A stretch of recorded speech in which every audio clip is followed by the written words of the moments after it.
Hello everyone, welcome to JRF Adda. और आपके screen पे एक और जेआरएफ होल्डर को मैं लेकर आई हूँ। जेआरएफ अड्डा प्रीमियम बैच की है हमारी प्रांशी दीक्षित। और प्रांशी का सफ़र ऐसा रहा है कि इन्होंने यूजीसी नेट भी क्लियर हमारे साथ ही किया था। और इसके बाद इस बार जो है वो अपने गोल तक पहुंची है।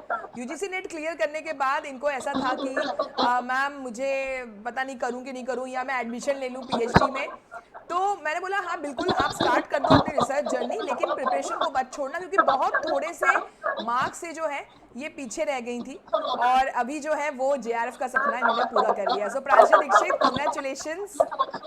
Thank you so much ma'am. Ma'am, पहला धन्यवाद मैं अपने ईश्वर के चरणों में देना चाहूँगी कि मुझे इस लायक बनाया कि मैं आज अपना एक्सपीरियंस आप लोगों के साथ शेयर कर रही हूँ।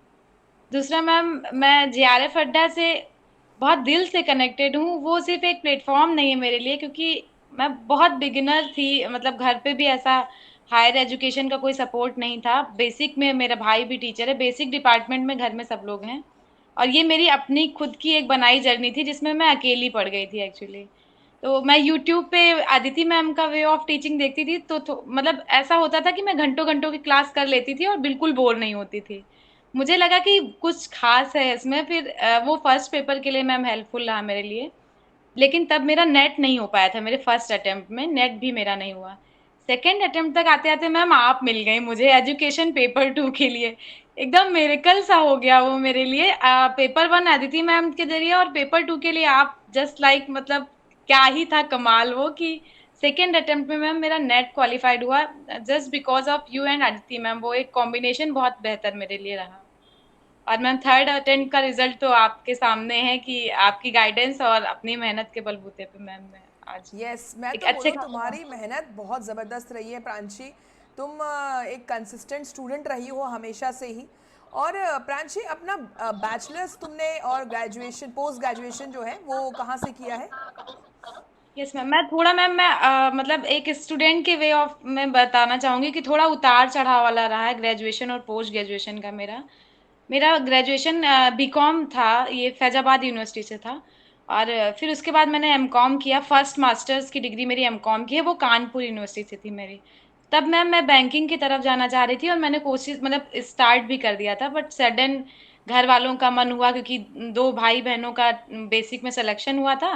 तो डीएलएड की तरफ रुझान हुआ, मुझे वापस बुला लिया गया घर कि आप डीएलएड करिए और मतलब सीटेट वगैरह सुपर टेट की तैयारी। मैम डीएलएड भी कर लिया मैंने। और वो तो सब जान ही रहे हैं, मेरे जैसे कई लोग होंगे जो बेसिक की 5-7 साल से वेट कर रहे हैं। वैकेंसी डिले डिले होते होते मैम सब कुछ करने के बाद मैंने वो अपना एक खाली टाइम फिल करने के लिए मैंने एजुकेशन से सेकेंड टाइम मास्टर्स का डिसीजन लिया। कि क्योंकि मैं एक जगह प्राइवेट डिग्री कॉलेज में टीचिंग स्टार्ट कर दी थी, वहाँ पे लोगों ने मुझे सजेस्ट किया। फिर मैम मैंने एजुकेशन से एमए में एडमिशन लिया फैजाबाद यूनिवर्सिटी से, और एडमिशन लेने साथ ही मैंने नेट की प्रिपरेशन स्टार्ट कर दी थी। बट तब बस इधर उधर मैं सर्च करती रहती थी, कोई मतलब प्रॉपर पाथ मेरा नहीं था जो मैं फॉलो कर पा रही थी। और इसके बाद मैंने मेरा एमए कंप्लीट हुआ मैम। कंप्लीट होते साथ ही मेरा नेट क्वालिफाइड हो गया दिसंबर 2023 में। और अभी जेआरएफ मैम, ऐसा रहा बहुत मेरा। बहुत ही सुपर्ब जर्नी रही है तुम्हारी। और ये बात तो सही है कि ना, क्या होता है हम लोग कई बार बैचलर्स करते हैं किसी और सब्जेक्ट में, और पता ही नहीं होता है क्या करना है आगे, है ना। कभी इस रास्ते में चले जाते हैं, जैसे तुमने बीकॉम किया तो पूरा बैंकिंग की तैयारी में लग गई। और फिर धीरे धीरे यस पता मैम। चलता है कि यार यहाँ पे भी जा सकते हैं। तो हमारे कई यस ऐसे मैम। एस्पिरेंट्स भी होंगे जिनको होगा कि यार कि yes we can also do masters, और उसके बाद हम यूजीसी नेट कर सकते हैं, जेआरएफ निकाल सकते हैं। एक बात है प्रांशी, मुझे आज भी याद है जब तुमने बैच ज्वाइन किया था तो तुमने मुझे हमेशा बोलती थी कि मैम मैं हिंदी मीडियम से हूँ, है ना, मैम हिंदी ये बात मीडियम। मैं रखना चाह रही हूँ मैम, ये मेरा बहुत बिगेस्ट फियर था एक्चुअली। कि मैं जब जेआरएफ के लिए आई इस फील्ड में तो मुझे कहीं भी हिंदी में कंटेंट नहीं मिल रहा था। मैं अपने कलीग से, मेरे साथ जो मेरे कॉलेज में जहाँ मैं जॉब कर रही थी, उनसे भी यही प्रॉब्लम शेयर करती थी कि मुझे कंटेंट ही नहीं मिल रहा है कहीं। सब जगह इंग्लिश इंग्लिश। तो कोई सॉलिड सॉल्यूशन मुझे नहीं मिल रहा था कि हाँ फला चैनल पे चले जाओ वहाँ हिंदी में है।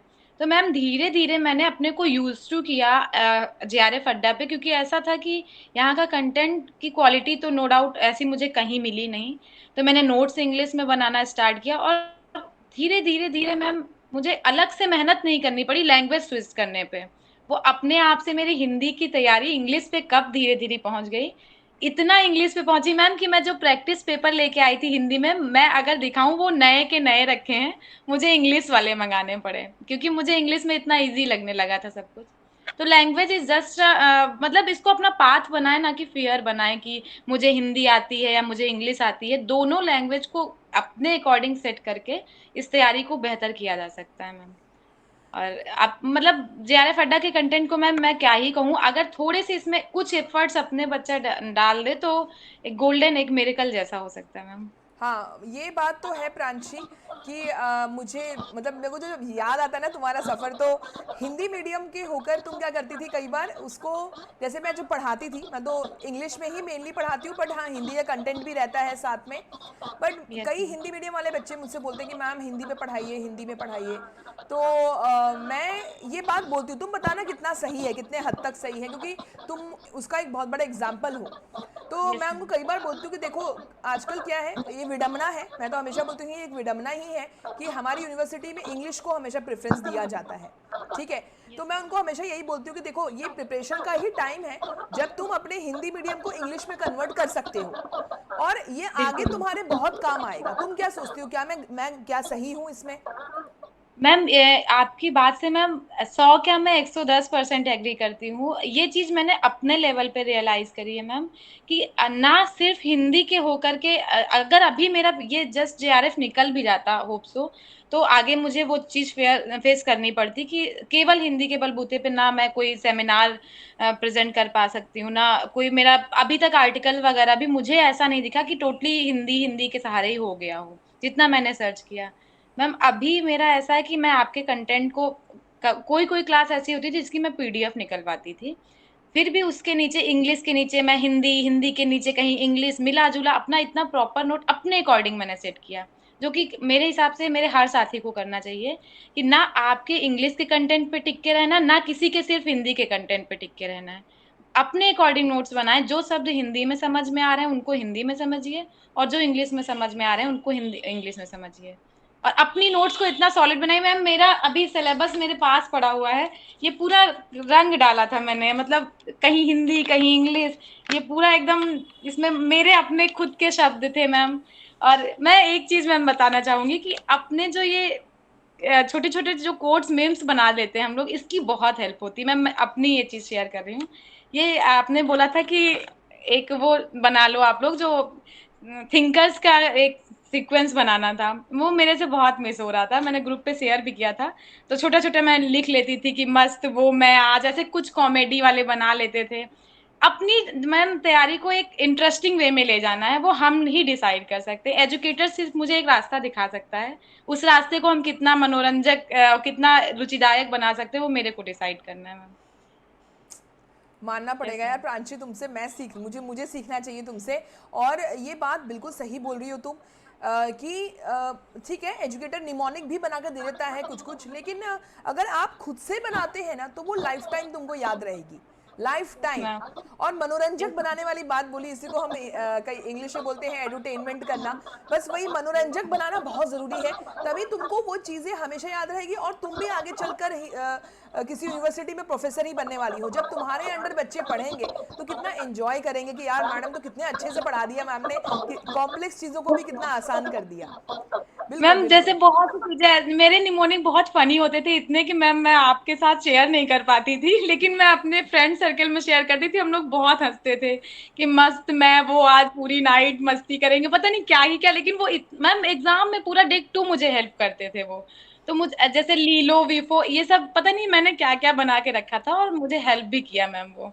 तो अपने तरीके से मैम हम लोग इस जर्नी को बहुत इंटरेस्टिंग बना कुछ सकते हैं। जेआरएफ का एग्जाम्पल ना शेयर करना प्रांशी, मैं अपने टेलीग्राम चैनल पे बच्चों को डालूंगी कुछ ऐसा कि हाँ यार ऐसा भी हम कर सकते हैं। एक क्या है ना, हर किसी को रास्ता चाहिए, है ना, जैसे जैसे यस तुम मैम, गाइडेंस ढूंढ रही थी। मैम एजुकेशन में एक द्वादश निदान करके आपने टॉपिक पढ़ाया था, वो नया आया था और बहुत ज्यादा मतलब क्या था वो जा ही नहीं रहा था माइंड में मेरे, और लग रहा था बस अब इसी से सारे क्वेश्चन आ जाएंगे, ये नहीं आया तो मतलब कुछ नहीं आया।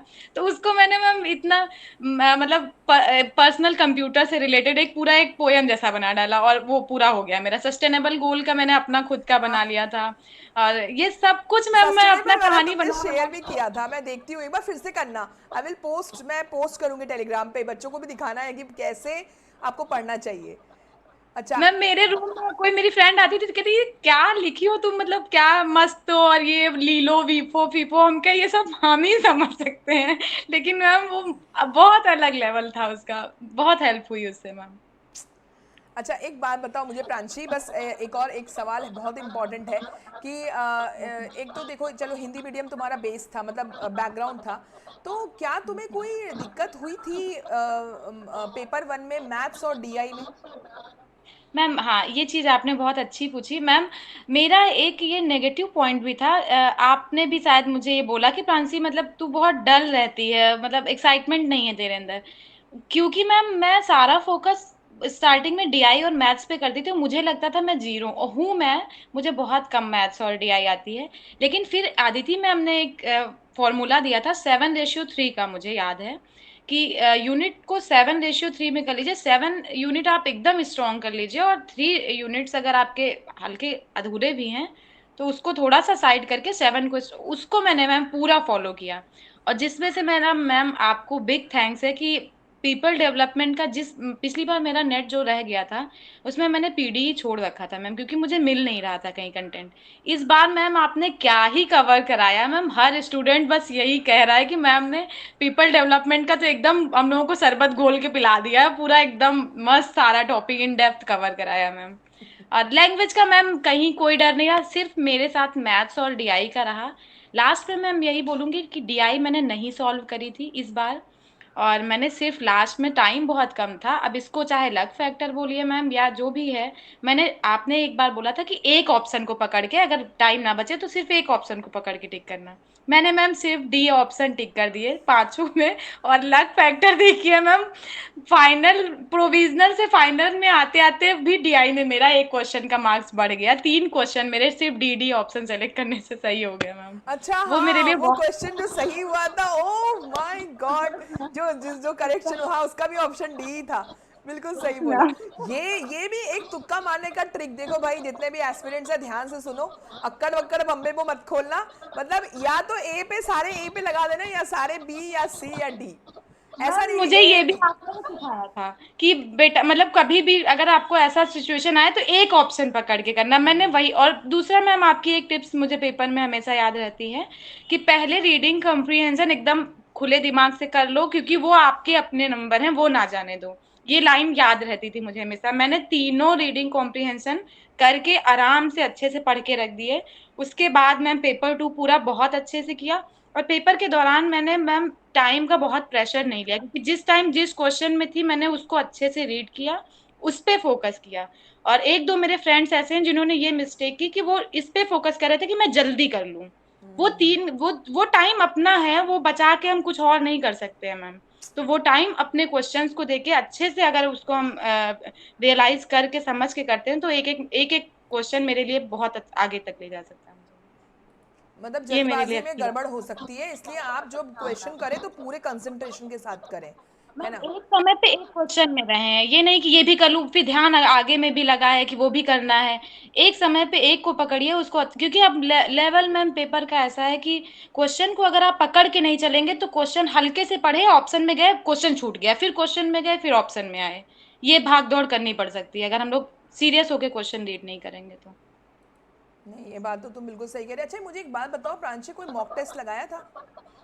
मैम मॉक टेस्ट मतलब टू बी वेरी फ्रैंक मैंने परचेज नहीं किया था, क्योंकि थोड़ी बहुत मेरी मिस्टेक्स रही हैं प्रिपरेशन के दौरान, तो मैं मॉक टेस्ट जितना फ्री ऑफ कॉस्ट जेआरएफ अड्डा पे प्रोवाइड थी वो भी पूरी नहीं लगा पाई थी मैम, सच बोलूं तो। मतलब 6 से 7 मॉक टेस्ट मैंने फर्स्ट पेपर के दिए थे और 3 4 मॉक टेस्ट मैंने कंप्लीट पेपर के दिए थे केवल। और उसमें ये था कि इतना अच्छा स्कोर मेरा उसमें नहीं जा रहा था, तो थोड़ा-सा मैं डिमोटिवेट हो जाती थी क्योंकि डीआई सॉल्व करने में पड़ जाती थी और फिर वो मुझसे होती नहीं थी, तो मेरे से लगता था अब क्या ही होगा डीआई और वो मैथ्स, रीज़निंग वगैरह। लेकिन मैम टच वुड अब की बार डीआई में मेरा वो जो एक तुक्का का ट्रिक काम कर गई, तो 6 मार्क्स मुझे वहाँ से गेन हो गए। लकीली अगर किसी के साथ ऐसा हो तो बहुत अच्छी बात है। मैथ्स और डीआई का बहुत सिर पे बोझ लेके नहीं चलना है।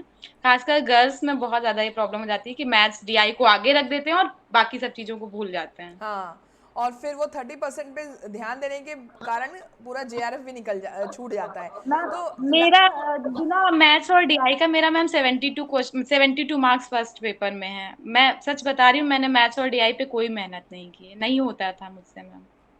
अच्छा, अब मुझे बस लास्ट में ना एक लास्ट में एक सजेशन, मतलब जो भी एक नहीं, मतलब जो समराइज करके, तुम हमारे यस बहुत मैम। सारे एस्पिरेंट्स हैं जो बहुत डिमोरलाइज है, यू ऑल्सो नो सम, हमारे कुछ बैचमेट्स भी हैं, तो उनको क्या बोलना चाहोगी? मतलब मैं खासकर तुमको बोल रही हूँ, उन लोगों को टारगेट करके बोलना जो लोग यूजीसी नेट निकाल दिए या पीएचडी ओनली में आ गए और कुछ मार्क्स से जो है रह गए, तो उन्हें यस क्या मैम। करना चाहिए अकॉर्डिंग टू यू, क्योंकि तुम भी उसी स्टेज में थी पिछली बार। बिल्कुल मैम।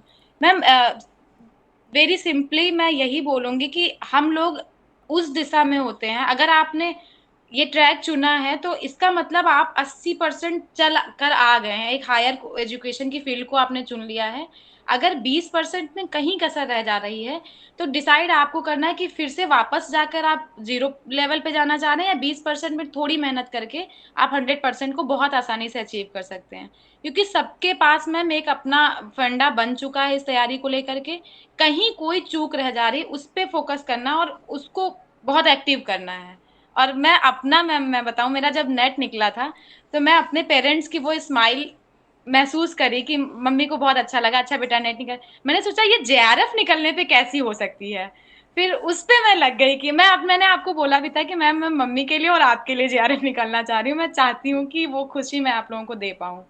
वो स्माइल इमेजिन करके और लग जाओ यार, बस ये है कि थोड़ी सी दूरी है और उस पर थोड़ा मेहनत करिए। दिसंबर बहुत करीब है मैम, आराम से हो सकता है। हाँ, तो मतलब मैं भी वही यही चीज़, देखो तुम्हारे थ्रू अगर मैसेज जाए, क्योंकि उस दौर से तुम निकल चुकी हो और तुमने प्रूफ कर दिया कि यस जेआरएफ निकल सकता है, तो सबका निकल सकता है, क्यों नहीं निकल सकता भाई, है ना? तो thank you so much Pranshi, and I am going to miss you.